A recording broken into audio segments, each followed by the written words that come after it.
En el vídeo de hoy vamos a ver qué es una variable, cómo se declaran variables en el programa, qué tipos existen y para qué sirven. Bien, las variables, como su nombre indica, son valores de valor dinámico, es decir, valores que van a cambiar a lo largo de la ejecución del programa. Para poder declarar una variable en C++, se debe establecer el tipo de la variable y su nombre tal como se muestra en la imagen. Como veis, primero es el tipo de la variable y el nombre de la variable. Ahora bien, ¿qué es eso de el tipo de la variable? Hay tipos de datos que una variable puede tener, pero por lo pronto vamos a dar tres: el tipo int, el float y el char. ¿Pero qué es exactamente eso del tipo? Pues el tipo es el tipo de dato que se va a almacenar. Por ejemplo, ¿cómo interpretará el ordenador la variable número? ¿Como una letra o como un número? Porque el ordenador interpreta en binario, no ve los números como los vemos nosotros, ni incluso las letras son números binarios para él. Por tanto, tenemos que indicarle que el churro de unos y ceros que está leyendo si es un número o una letra, o un número decimal, porque también se representan de forma diferente que los números normales. Por tanto, normales no, más bien enteros. Por tanto, tenemos que declarar qué tipo de dato es. El tipo int establece exactamente que la variable guardará datos enteros, por eso bien se llama int. Int de integer en inglés, que es entero en español. El tipo float establece que la variable guardará datos reales. Debe su nombre a que la representación en binario se denomina representación en coma flotante, y de ahí float, flotar en inglés, flotar en inglés, por tanto se llama float. Y luego por último el tipo char, que viene de carácter, establece que la variable guardará caracteres, que son valores alfanuméricos, tanto letras como números, pero considerados caracteres, y caracteres especiales como por ejemplo la A, la B, el 1, el signo de interrogación, una barra, un porcentaje, etc. Ahora, el tipo int tiene algunas peculiaridades.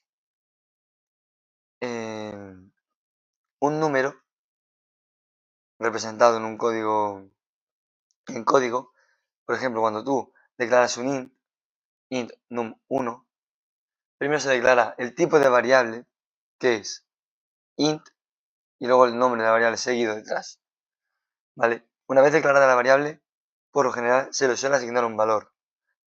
En este caso, le hemos asignado el 10. Pero para el ordenador, el 10 es un número binario. Ahora, ¿qué pasa cuando asignamos un 10?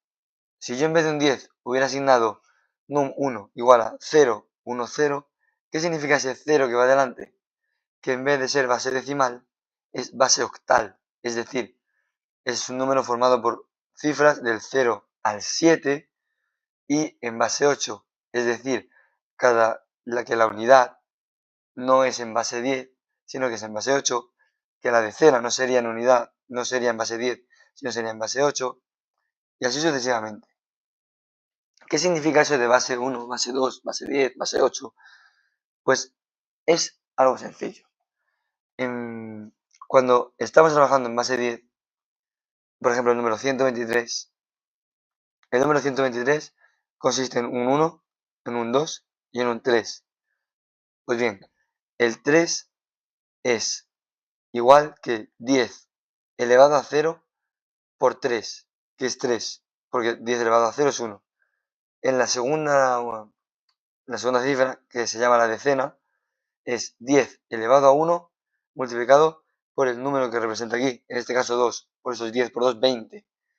Y en la centena es 1 por 10 elevado a 2, que es 100 por 2, que es 100 por 1, 100.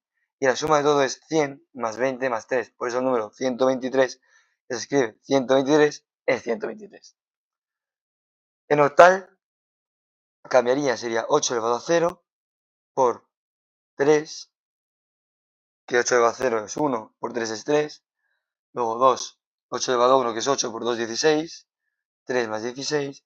Y por último es 1 de 8 elevado al cuadrado, que es 64, 64 por 1, 64, más 16, más 3, que sería en total 73.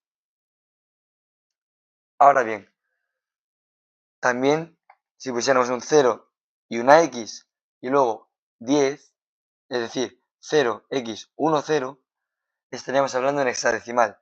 En vez de en base 10 o en base 8, lo haríamos en base 16. De la misma forma, 16 elevado a 0 multiplicado por 3 es 3. 16 elevado a 0 por 2 es 16 por 2, que es 32. Y luego es 16 elevado al cuadrado por 1, que eso ya dará lo que dé, no sé exactamente qué da, pero entendéis la idea. Ahora veis un ejemplo de float, que es, de nuevo, declarando el tipo de la variable primero y luego el nombre. Así es como declaramos la variable num1. Ahora que resulta que en vez de ser un entero, es un float. Como veis, este número tiene decimales. Para que un número esté bien escrito en C++ y sea un float reconocible, tiene que estar con el punto. Si ponéis una coma, te dará un error de compilación en el programa. Porque en C++ las comas no sirven para representar decimales, sino que son los puntos. De hecho, poner 10 punto también está considerado como un float, y poner 0.5 es considerado un float, y poner 0.5 también es considerado un float porque omite el 0 de antes. El 0,5 se omite y directamente dices 0.5. Y eso también se considera un float. Además, se puede utilizar notación científica. Por ejemplo, para representar 10,5 podemos poner 105 e mayúscula o minúscula elevado a menos 1. Porque es el número 105 multiplicado por 10 elevado a menos 1. Cuando elevamos un número a menos 1, es como si lo pusiéramos en el denominador, por tanto es lo mismo que dividir ese número entre 10.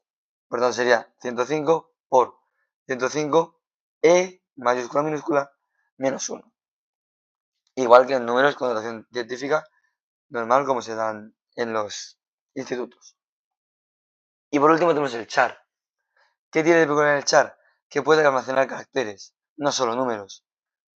Puede almacenar A, B, C, interrogaciones, exclamaciones, etc. Además, ¿qué es importante que sepamos del char como tal? Que está asociado a una tabla ASCII. Si yo pusiera aquí letra igual a 97, vale, como veis, cuando son caracteres tienen que ir entre comillas simples, y cuando son números no hace falta. ¿Pero por qué? Porque este número tiene una representación. Es una representación en un código llamado el código ASCII. ¿No veis? Es 97 imprime correctamente una A. ¿Y eso por qué? Porque este código ASCII contempla que el 97 es la A.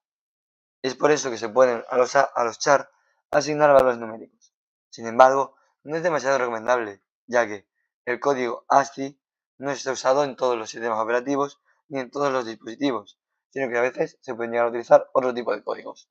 Por tanto, si tú en este código pusieras A, funcionaría en cualquier ordenador, mientras que si pones 97, solo funcionaría en todos aquellos dispositivos que utilizaran código ASCII para los char.